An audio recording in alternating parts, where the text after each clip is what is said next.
Hello बच्चों, स्वागत है आपका एक नए वीडियो में। आज हम पढ़ने वाले हैं गणित विषय का मॉडल पेपर नंबर 1 और इसका पहला प्रश्न है कि निम्नलिखित में से सातचर्य गुणधर्म के लिए उचित विकल्प है।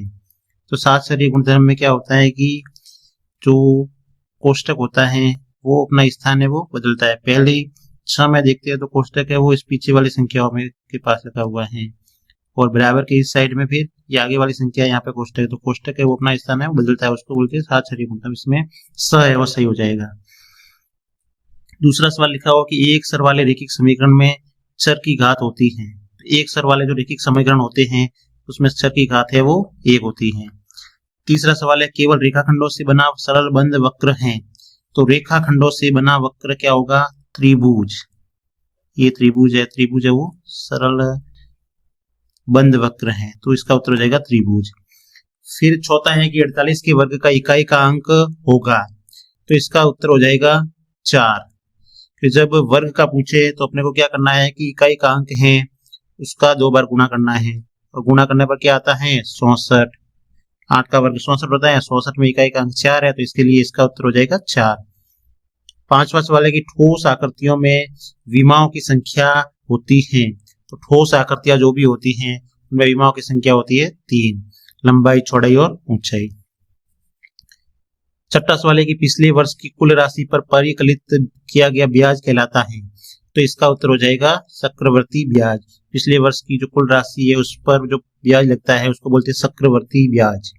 सातवां सवाल है निम्नलिखित में से कौन सी संख्या किसी बहुपद की घात नहीं हो सकती है। तो कोई भी बहुपद है उसमें घात 0 हो सकती है, 1 भी हो सकती है और 2 भी हो सकती है। तो कौन सी नहीं हो सकती है? तो माइनस की घात है वो नहीं हो सकती, तो -2 है वो सही उत्तर हो जाएगा। आठवां सवाल दिया हुआ कि a की घात x गुना a की घात y का मान है। तो जब आधार समान होता है तो घातें क्या होती है? जुड़ जाती हैं, इसलिए उत्तर है वो क्या हो जाएगा a की घात x प्लस y। आधार समान होगा तो घातें है वो जुड़ जाएगी। खंड ब में अति लघुत्तरात्मक प्रश्न दिए हुए हैं। इसमें सवाल है कि हल कीजिए -2/5 गुणा 6/7 गुणा 5/4 और -7/9 को हल करना है। तो यहाँ पर 2 माइनस के लिखे हुए संख्या हैं, तो इसको अपन पहले हैं वो 1 के रूप में माइनस वाली संख्याओं को आगे लिख लेते हैं। उसके बाद में जो संख्या है उसको लिख लेते हैं 2/5, 6/7, 5/4 और 7/9। इनमें से जो कट रहे हैं उनको काटना है। 5 के पाड़े से 5 कट गया, 7 के पाड़े से 7 कट गया, 2 का पाड़ा बोलते हैं 2 बार तो 4 आते हैं, और 2 का पाड़ा बोलते हैं 3 बार तो आते हैं 9, और जब 3 का पाड़ा बोलते हैं 3 बार तो 9 आती है। तो उत्तर कितना आता है 1/3। अगला सवाल है समीकरण को हल कीजिए। इस समीकरण को हल करना है अपने को। तो इसमें 5x - 4 और 3x - 6 दिया हुआ है, तो इसको हल करना है। तो चर राशियां जो होगी उसको चर राशियों के पास में लेके जाना है, और अचर राशियां होगी उनको अचर राशियों के पास में लेके जाना है। तो इसमें चर राशि है 5x माइनस यहाँ पर है 3x, तो 3x को इधर लेके जाना है। तो 3x यहाँ पर प्लस में है, इधर आ जाएगा तो माइनस में हो जाएगा, यहाँ पे होगा 3x। फिर बराबर का निशान लिखना है। उसके बाद में यहाँ पे क्या लिखा हुआ माइनस में 6, यहाँ पर जो 4 है इसको लेके जाना है यहाँ पे, यहाँ पर माइनस में इधर आ जाएगा बराबर के इधर, तो निशान बदल जाएगा और प्लस में 4 हो जाएगा। अब 5x में से 3x को घटाएंगे तो कितने बचेंगे 2x। फिर बराबर का निशान। फिर एक संख्या माइनस में होती है और एक संख्या प्लस में होती है, तो क्या होता है घटाव करना होता है। तो 6 में से 4 को घटाएंगे तो कितने बचेंगे 2 बचेंगे, और बड़ी संख्या के आगे निशान है माइनस का, तो माइनस में 2 हो जाएगा। अब अपने को x का मान निकालना है, तो यहाँ पर दोनों गुणा में है, इधर आ जाएगा तो भाग में आ जाएगा। अब 2 का पाड़ा कितने बार बोलेंगे 2 आएंगे, तो 1 बार कट गए तो क्या बचेगा माइनस में 1 है वो इसका उत्तर होगा। अगला सवाल है कि 1729 को 2 घनों के योग के रूप में अलग अलग प्रकार से व्यक्त कीजिए। तो 1729 है उसको 2 घनों के रूप में अपन कैसे व्यक्त कर सकते हैं, तो उसका उत्तर अपने को बताना है। तो इसमें लिखा हुआ है कि 2 घनों के रूप में 2 अलग प्रकार से व्यक्त करना है। फिर 1729 है, या तो अपन लिख सकते हैं कि 1 + 1728, 1 का घन और उसके बाद में है कि 12 का घन, एक का घन होता है वो 1728 होता है और एक का घन होता है वो 1 होता है। तो इनको जोड़ने पर कितना आएंगे 1700 और 29, 1700 और 29 है वो आ जाएगा इसका। इसके बाद में दिया हुआ है दूसरी संख्या के 729 और 1000 लिख सकते हैं। तो 729 है वो 9 की घात 3, तो 9 का घन जो होता है वो 729 होता है, 9 का घन है वो 729 होता है। और 10 का घन है वो कितना होता है, 10 का घन होता है 1000, तो 10 का घन है वो कितना हो जाएगा 1000 हो जाएगा। अगला सवाल है कि श्याम ने एक वस्तु है वो 783 रुपए में खरीदी जिसमें से 8% वस्तु एवं सेवा कर या जीएसटी सम्मिलित था। वस्तु एवं सेवा कर जोड़ने से पहले वस्तु का मूल्य क्या था, ये अपने को ज्ञात करना है। तो मानना कि वस्तु एवं सेवा कर जिसे बोलते हैं जीएसटी जोड़ने से पहले वस्तु का मूल्य x था और अपने को सवाल में दिया हुआ है कि कुल मूल्य है वो कितना है, कुल मूल्य दिया हुआ है वो 783 रुपये दिया हुआ है। और जीएसटी है वो कितना दिया हुआ है, जीएसटी दिया हुआ है 8%, तो जीएसटी है वो 8% हो गया। तो कुल मूल्य 783 दिया हुआ है सवाल में और जीएसटी वो 8% दिया हुआ है, तो इसमें 8% है वो जीएसटी है। तो अपने को मूल मूल्य कितना ज्ञात करना है, तो मूल मूल्य बराबर तो 783 बटे कितना हो गया 108 और गुणा करना है 100 के साथ में, क्योंकि 8% जीएसटी जोड़ेंगे तो 100 होता है कुल मूल्य, तो कितना हो जाएगा 100 होता है कुल मूल्य, तो 8% जीएसटी जोड़ेंगे तो कितना होगा 108% मूल्य हो रहा है, इसलिए यहाँ पे 108 लिखे। अब इसको हल करना है। अगर अब इसको काटेंगे 27 के पाड़े से काटते हैं तो यहाँ पर 29 बार बोलेंगे तो 783 आएंगे और 4 बार बोलेंगे तो 108 आएंगे। तो अपने पास में आ गया 783 का 29 बटे 4 गुना 100। अब 4 का भाग देना है इसमें 29 में, तो 29 में 4 का भाग देंगे, 7 बार बोलेंगे तो 28 आएंगे, 9 में से 8 गए तो 1, 2 में से 2 गया तो 0। अब इससे छोटा है तो यहाँ पे पॉइंट लगेगा, 0 लगा दिया। 2 बार बोलेंगे तो 8 आएंगे, 10 में से 8 को घटाएंगे तो 2 बचेंगे, वापस से छोटा है तो यहाँ पे 0 लगा देंगे, वापस से 5 बार बोलेंगे तो 20 आ जाएंगे। तो कितना आया 7.25 और गुना 100।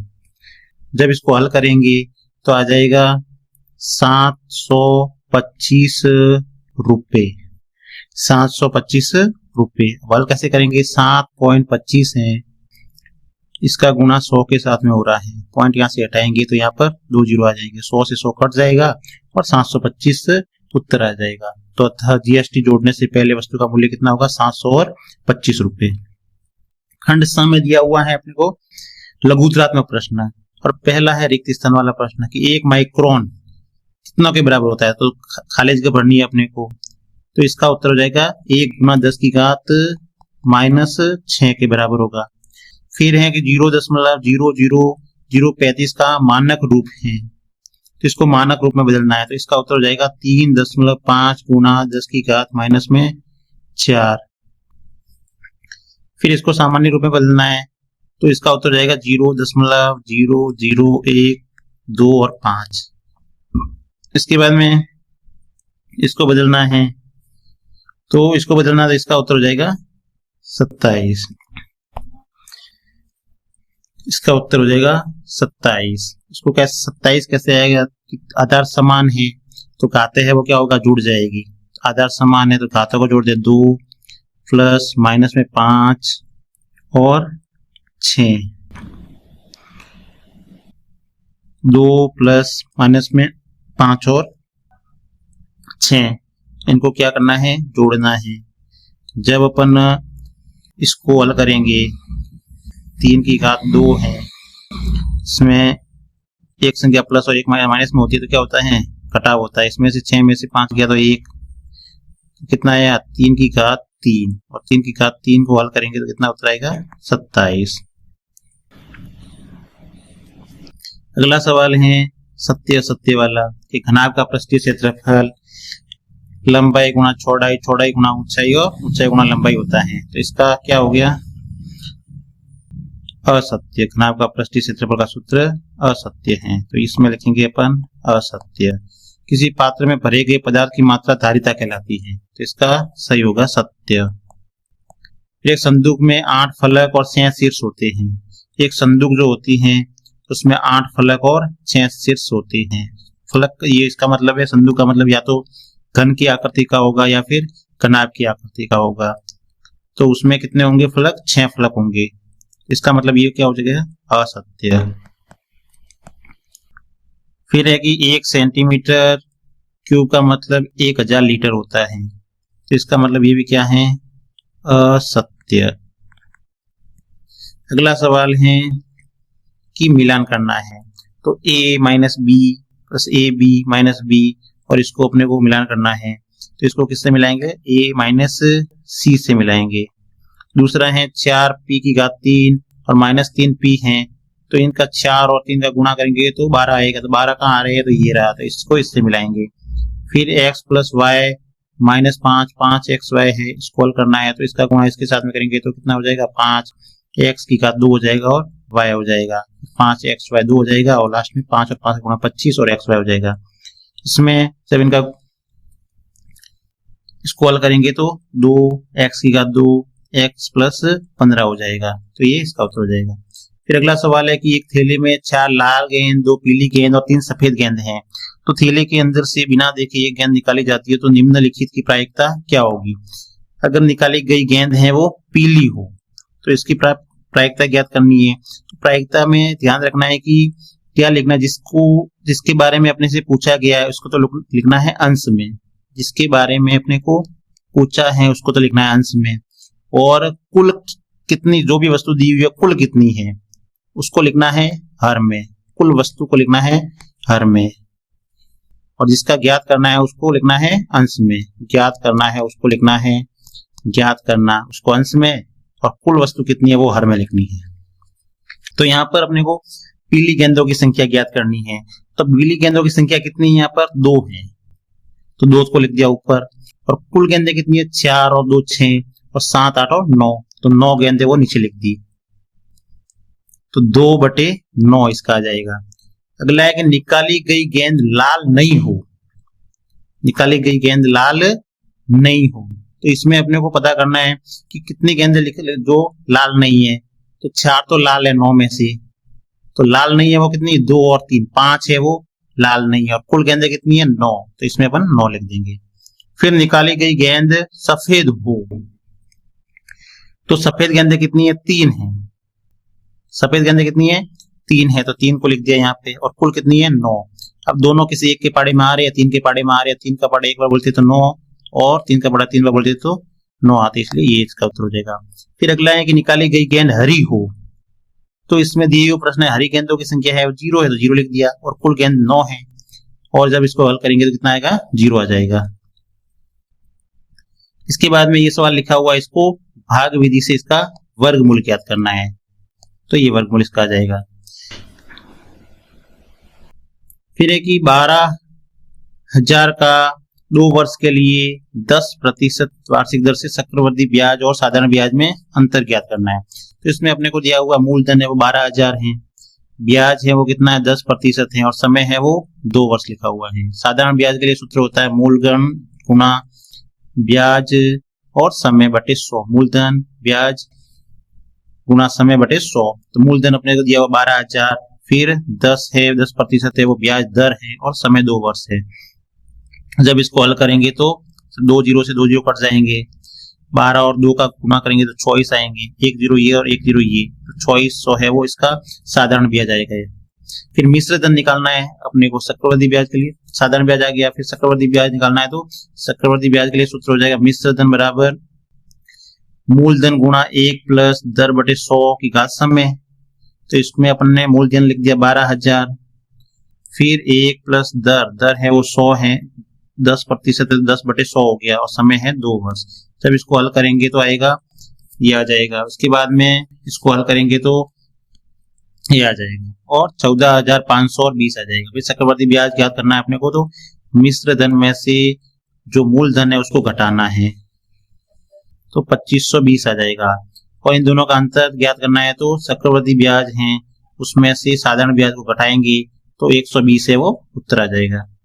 अगला सवाल है कि एक घनाभ की विमा 60 सेंटीमीटर, 42 सेंटीमीटर और 37 सेंटीमीटर है। इस घनाभ के अंदर 6 सेंटीमीटर भुजा वाले कितने छोटे घन रखे जा सकते हैं। तो घनाभ की विमा दी हुई है कि लंबाई है 60 सेंटीमीटर, चौड़ाई है 42 सेंटीमीटर, ऊंचाई है वो 37 सेंटीमीटर है और छोटे घन घनाभ के अंदर 6 सेंटीमीटर घन कितने, तो 6 सेंटीमीटर लिख दिया छोटे घन की भुजा। तो घनाभ के आयतन के लिए सूत्र होता है लंबाई गुना चौड़ाई गुना ऊंचाई, तो लिख दिया इनको तीनों को। उसके बाद में इसको हल करेंगे तो ये आ जाएगा 90,720। फिर घन का आयतन निकालेंगे, घन का आयतन होता है भुजा की घात 3। तो भुजा अपने को एक दी हुई है 6, तो 6 को 3 बार गुना 6 का घन होता है 216 हो गया। इस घनाभ में कितने घन रखे जा सकते हैं, तो जो आया है घनाभ का आयतन उसमें इसका घन के आयतन का भाग दे देंगे तो इसका उत्तर आ जाएगा 420। फिर दीक्षा के पास सड़क का एक मानचित्र है जिसके पैमाने में 1 सेंटीमीटर की दूरी 18 सेंटीमीटर को निरूपित करती है। वह इस सड़क पर अपनी गाड़ी से 72 किलोमीटर की दूरी तय करती है, तो इसके द्वारा तय की गई दूरी को मानचित्र में कितने सेंटीमीटर से दर्शाया जाएगा। तो लिख दिया कि मानना कि इस मानचित्र की दूरी है वो 1 सेंटीमीटर है और दूरी वास्तविक दूरी है वो y है, तो लिख दिया 1:18, तो x अनुपात 18, इसको बट्टे में लिखेंगे तो 1/18 और x बटे y, और y यहाँ पे दिया हुआ है 72। जब इसको y की जगह 72 लिख लेंगे, इसके बाद में इसको हल करेंगे, x का मान निकालना है तो 72 और इसका भाग दे 18 का पाड़ा 4 बार बोलेंगे तो 72 आ जाएगा, तो इसका उत्तर हो जाएगा 4 सेंटीमीटर। इसके बाद में अगला सवाल है कि रेखिक समीकरण को हल कीजिए और अपने उत्तर की जांच कीजिए। तो ये रेखिक समीकरण दी हुई है 3t - 2/4 - 2t + 3/3 बराबर 2/3 - t। इसको हल करना है अपने को, तो इसको लिख दिया। इसके बाद में इनका अपने को एलसीएम लेना है, एलसीएम लेंगे तो कितना आ जाएगा 12। 4 का पाड़ा कितने 12 आ गया तो 12 लिख दिए यहाँ पे। 4 का पाड़ा कितनी बार बोला 3 बार बोला तो 12 आया, 3 यहाँ पे आगे लिख दिए। फिर माइनस का निशान है तो माइनस का निशान लिख दिया। फिर 3 का पाड़ा कितने बार बोलती है तो 12 आती है 4 बार, तो 4 को आगे लिख दिया। इसके बाद में जो यहाँ पे लिखा हुआ वो यहाँ पे लिख दिया। इसके बाद में जो यहाँ पर है 2/3 और माइनस t/1 लिख दिया। इसके बाद में इसको हल करें, 3 का पाड़ा 3 बार बोलेंगे तो 9 आएगा तो 9t। फिर -2 है तो 2 का पाड़ा 3 बार बोलेंगे तो 6 आएगा तो -6 हो गया। फिर 4 का पाड़ा 2 बार बोलेंगे तो 8 और t का t। इसके बाद में प्लस का निशान है तो यहाँ पर आगे माइनस है तो यहाँ पर क्या हो जाएगा माइनस, निशान बदल जाएगा। 4 का पाड़ा 3 बार बोलेंगे तो 12 आ जाएंगे और बट्टे 12। इसको हल करेंगे तो आ जाएगा 2 - 3t/3। अब इसको हल करना है तो t बराबर कितना, t माइनस कितना आ जाएगा 18 आ जाएगा, t - 18। जब 9t है 9t में से 1t को घटाएंगे 8t गए तो कितना बचा t बचा, और 6 और 12 को जोड़ेंगे, दो संख्या माइनस में 6 और माइनस में 12 इनको जोड़ेंगे तो कितना हो जाएगा 18 माइनस के, तो t - 18 आ गया। फिर 12 लिख दिया पट्टी में, 2 - 3t/3 आ गया। इसके बाद में इसका वज्र गुणा करेंगे, इसका इसके साथ में गुणा करेंगे और इसका इसके साथ में गुणा करेंगे। फिर इसको लिख दिया अपन ने कि 3, फिर t - 18, फिर 12 और 2 - 3t। 3 का t के साथ में गुणा करेंगे 3t आएगा, 3 का 18 के साथ में गुणा करेंगे तो 18 × 54 आएगा, 12 का 2 से गुणा करेंगे तो 24 आएगा, और 12 का 3 से बाहर दिया 36 और टी का टी लिख दिया। इसके बाद में जो छह राशियां हैं तो छह राशियों को छह राशियों के पास में लेके जाना, पक्षांतरण करना है।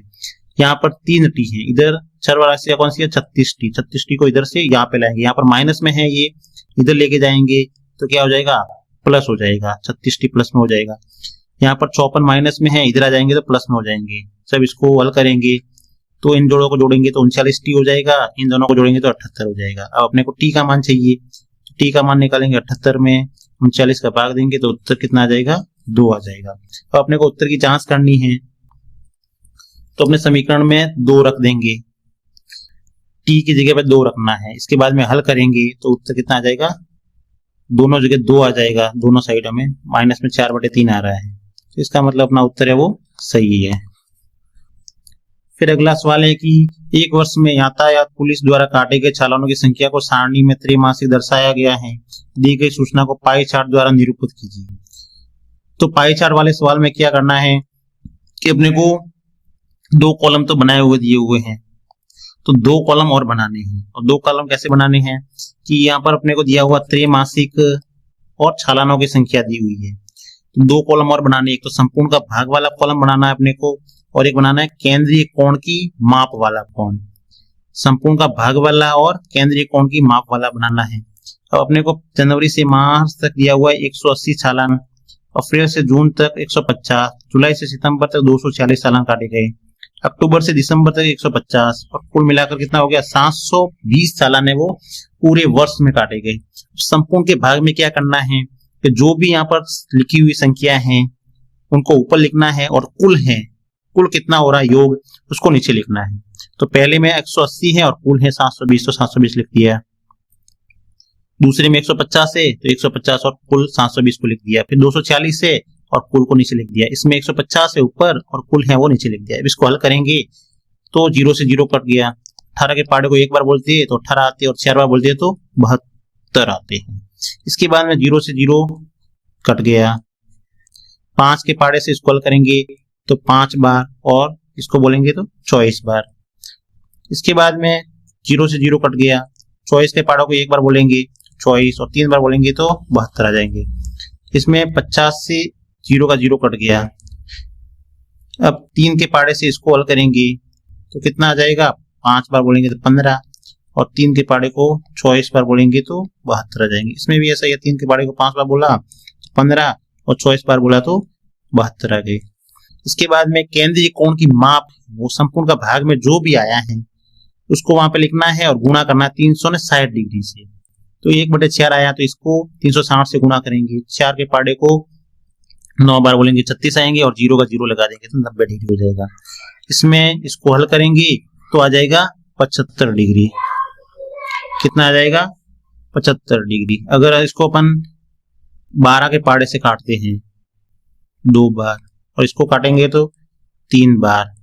अब 2 के पाड़े से इसको काटेंगे तो 15 बार। तो 15 और 5 का गुणा करेंगे तो 75 आ जाएगा। इसके बाद में इसको हल करते हैं, 1/3 है 360 से गुणा करेंगे तो 3 के पाड़े से इसको काटेंगे तो कितना आ जाएगा 120 डिग्री। फिर इसको हल करना तो ये भी ऐसा कैसा, 12 के पाड़े से 2 बार बोला 24, और इसको बोला तो 30 बार। फिर 2 के पाड़े से यहाँ पर आ जाएगा 15, और यहाँ पे आ जाएंगे 15 और 5 का गुणा करेंगे तो 75 आ जाएगा। इसके बाद में इसका अपने को पाई चार्ट बनाना है। तो इसका पाई चार्ट ये बना हुआ है कि 90 डिग्री का कोण अपने को पता है कैसा होता है कि एक सीधी लाइन होती है, एक आड़ी लाइन होती है, ये 90 डिग्री का हो गया। फिर 120 डिग्री का तो ये 120 डिग्री का हो गया। फिर 75 का तो दोनों है वो समान बनाने हैं। फिर इसमें अपने को जो भी कोण दिए हुए वो लिखने हैं, और जो भी अपने सवाल में दिया हुआ है कि जनवरी से मार्च तक कितना है तो वो यहाँ पे लिख दिया जनवरी से मार्च में। अप्रैल से जून तक लिखा हुआ है तो अप्रैल से जून वाले में लिख दिया। जुलाई से सितंबर का है तो जुलाई से सितंबर वाला लिख दिया, और अक्टूबर से दिसंबर वाला है अक्टूबर से दिसंबर वाला लिख दिया। फिर अगला सवाल है कि अपने को गुणनखंड करनी है। अगला सवाल है वो गुणनखंड से संबंधित है, और गुणनखंड वाले भी 4 प्रश्न आते हैं, अथवा में आएगा तो 4 सवाल दिए होंगे और 8 नंबर के आते हैं। तो पहला सवाल लिखा हुआ 6x की घात 2 y माइनस 18x y की घात 2, इसको अपने को हल करना है।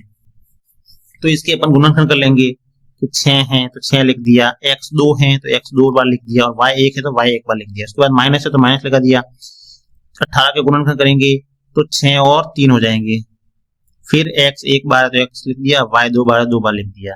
अब इसमें से समान क्या है वो बाहर लेना है, तो 6 है समान, 6 को लिख दिया। फिर x कितनी बार समान है, इसमें 1 बार है, इसमें 2 बार, इसमें 1 बार समान हो गया।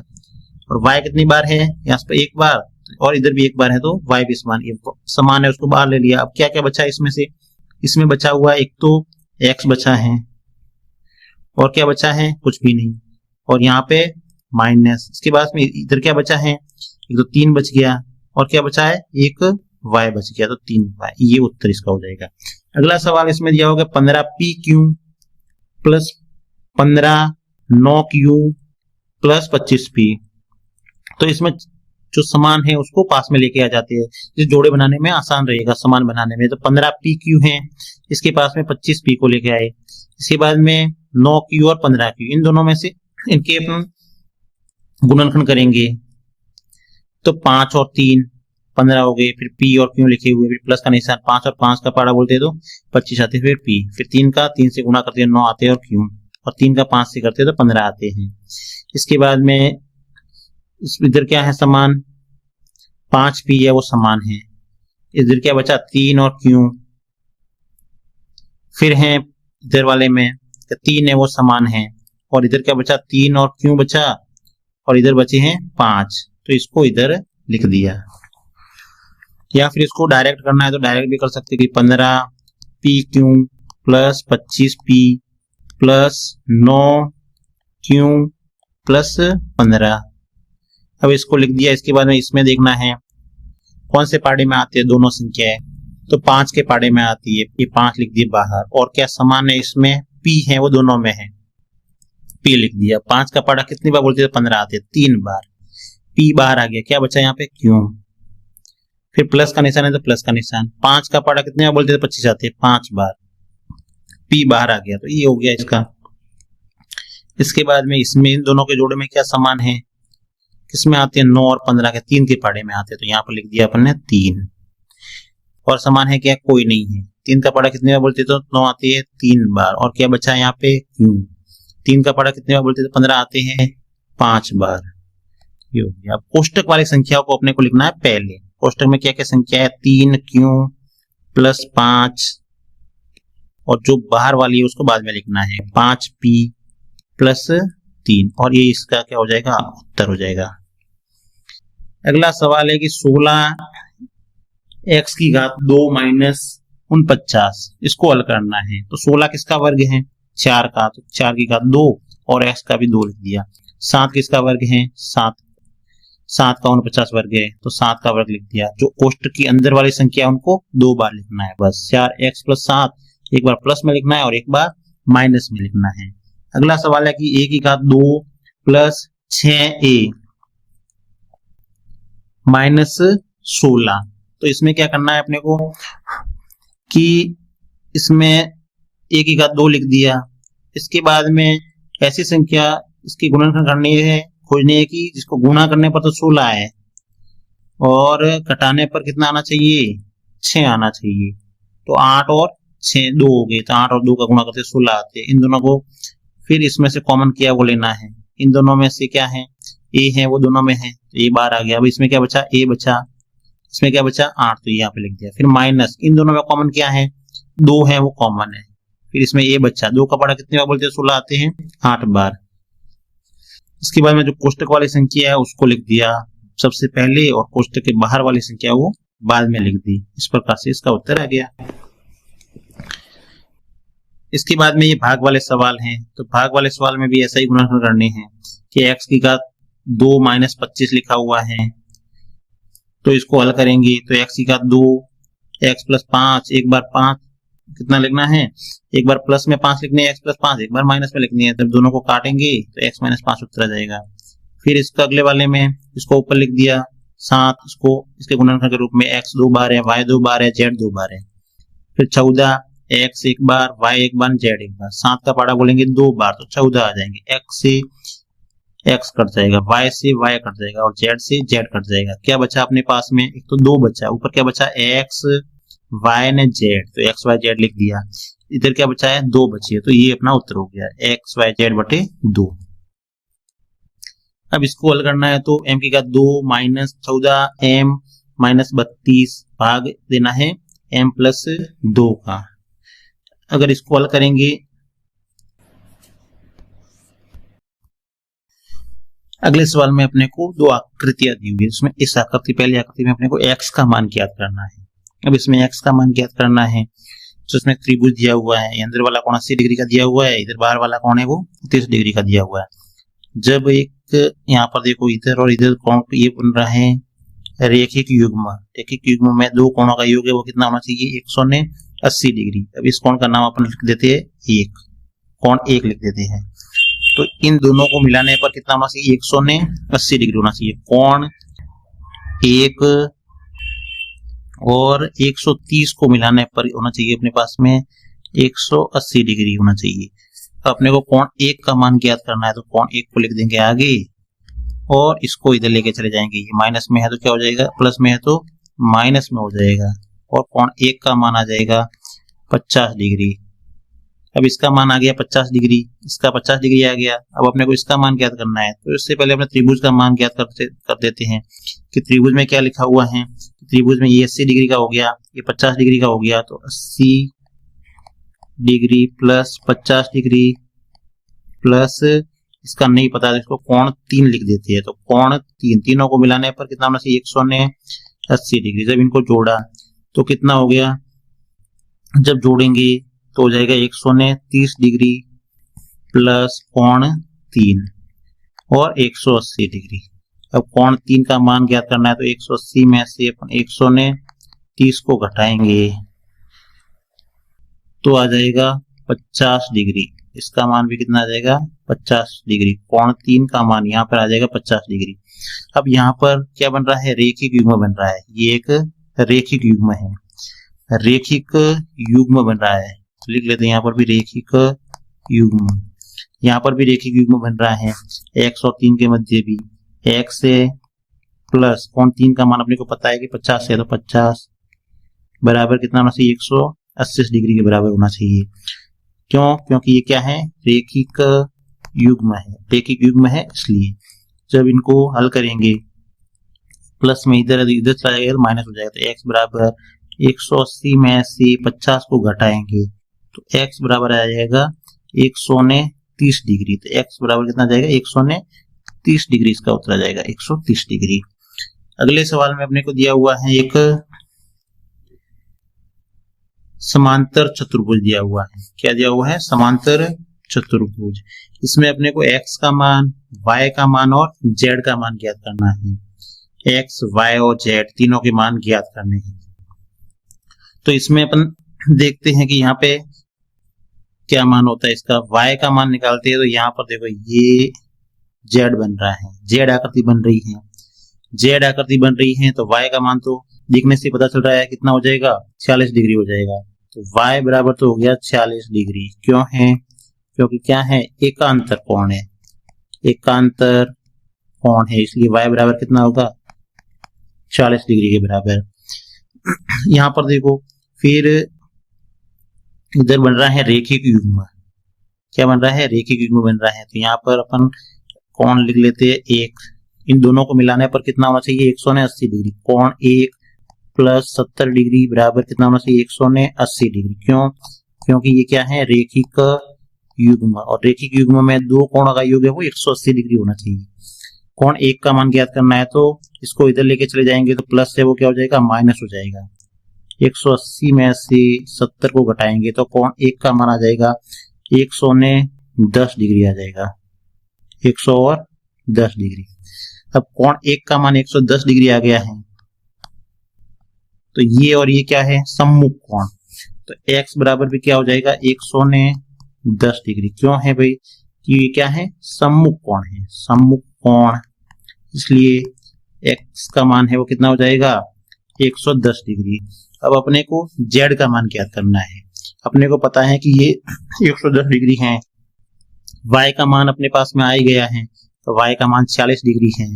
तो अपन इस त्रिभुज का जो मान है वो ज्ञात कर सकते हैं, त्रिभुज में z का मान। तो इसमें लिख लेते जो लिखा हुआ वो, एक तो लिखा हुआ है z plus 40 degree plus 110 degree, तीनों को मिलाने पर त्रिभुज के तीनों कोणों का योग होता है 180 डिग्री। अब इनको जोड़ेंगे तो कितना हो जाएगा 150 डिग्री और बराबर 180 डिग्री। जेड का मान अपने को ज्ञात करना है, ये है वो इधर चला जाएगा। तो 180 डिग्री माइनस 150 डिग्री, 180 में से 150 को घटाएंगे तो उत्तर आ जाएगा 30 डिग्री। तो एक्स का मान अपने पास में आया है 110 डिग्री, y का मान आया है 40 डिग्री और z का मान आया है 30 डिग्री। इस प्रकार से अपन इसका उत्तर आसानी से निकाल सकते हैं। इसमें दिया हुआ है समांतर चतुर्भुज में x और y के मान ज्ञात करने हैं। तो इसमें अपने को पता है कि समांतर चतुर्भुज में सम्मुख कोण होते हैं वो बराबर होते हैं, सम्मुख कोण समान होंगे या बराबर होंगे। यहाँ पर अपने को दिया हुआ है, यहाँ पर 100 डिग्री है तो इसके सामने वाला y बराबर कितना होगा 100 डिग्री। तो y बराबर भी क्या हो जाएगा 100 डिग्री। क्यों होगा तो कोष्टक में लिख लेते हैं, ये क्या है सम्मुख कोण है, सम्मुख कोण है इसलिए y बराबर कितना हो जाएगा 100 डिग्री।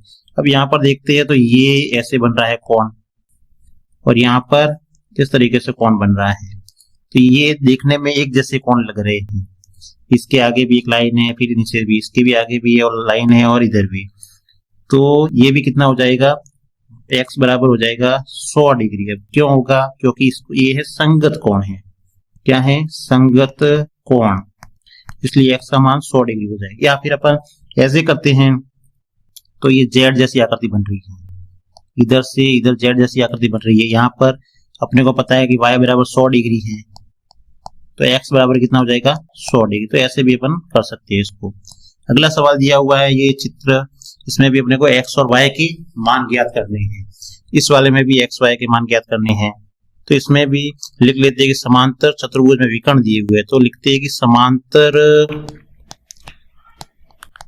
चतुर्भुज के विकर्ण है वो समद्विभाजित करते हैं, समद्विभाजित करते हैं। तो पहले से ये लिख लेते हैं कि y प्लस 7 बराबर 19 होता है, ये लिखा हुआ है y प्लस 7 बराबर 19 है, तो इसको अपन ने लिख दिया। अब अपने को यहाँ पे किसका मान चाहिए y का मान चाहिए, y बराबर ये है, इधर चला जाएगा तो 19, इधर चला जाएगा तो माइनस हो जाएगा 7, तो y बराबर कितना आ जाएगा, इसमें से इसको घटाएंगे 19 में से 7 को तो कितना आ जाएगा 12, y का मान आ जाएगा, y का मान 12 आ जाएगा। तो अपने को x का मान इस दूसरे वाले में ज्ञात करना है, तो 2x प्लस 2x+y लिखा हुआ है और 16, तो 16 को बराबर में इधर लिख लेते हैं। अब इसमें y का मान 12 है, इसको रख लेते हैं, 2x प्लस 12 बराबर 16। अब 2x को ऐसे कैसे लिख दिया। इसके बाद में यहाँ पर ये है वो इधर लेके चले जाते हैं, 16 माइनस 12। अब 2x बराबर 16 में से 12 को घटाया तो कितना बचा 4। अपने को x का मान चाहिए तो x बराबर 4/2। अब 2 का पढ़ा 2 बार बोलेंगे तो 4 आएंगे, तो x बराबर कितना आ जाएगा 2, इसका उत्तर आ जाएगा।